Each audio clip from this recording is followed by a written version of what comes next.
សូមនាងអភ័យប្រណីទុំម្ដងបានជាខុសឆ្គងម្ដងលើជីវ៉ាព្រោះតែសម្រងស្រស់កែវកននិថា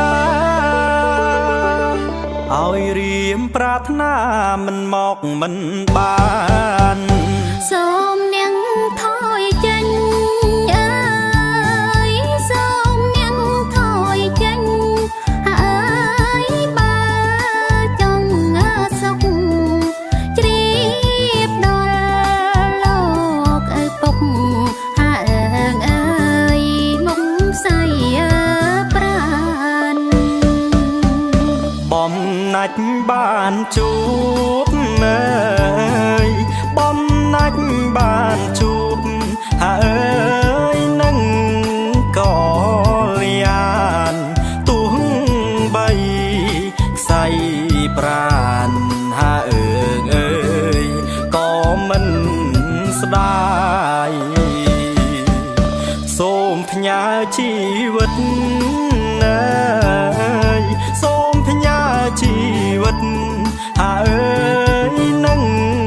ឆោមឆាយស្លាប់រស់មិនស្ដាយហើយអើយទេប្រលឹង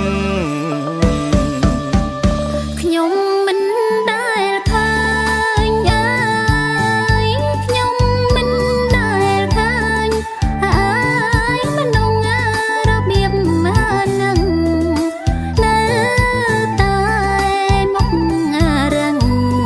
អើយសុំស្នេហាប្រយ័ត្នខ្ញុំស្រែកអើយប្រ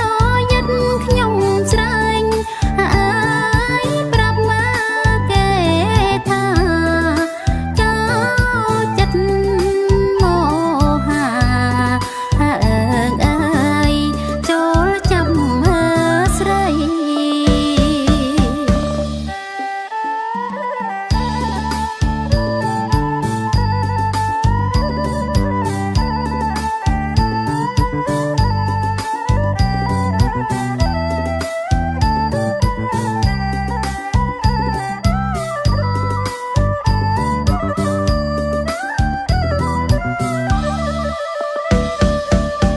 ខ្ញុំមិនមែនចោលអើយខ្ញុំមិនមែនចោលហើយទេពីស័យពិតជាដៃស្រីហើយអើយបើកទ្វារឲ្យនាងមកបន់លំអើយនាងមកបន់លំអើយខ្ញុំមកលយខ្ញុំគ្មានបាកឲ្យអើយចោលឯងទេខ្ញុំពិតជាចោលអើយខ្ញុំពិតជាចោលអើយណាមាសមេចោលខ្ញុំលួចស្នេហ៍អើយនឹងលួចចិត្ត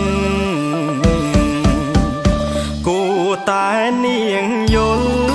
អើយគួរតែនាងយល់ហើយព្រមអាណិតស្រោចស្រង់ជីវិតហើយអើយចោលម្ដងទៅខ្ញុំចាញ់សំរងអើយខ្ញុំចាញ់សំរងហើយ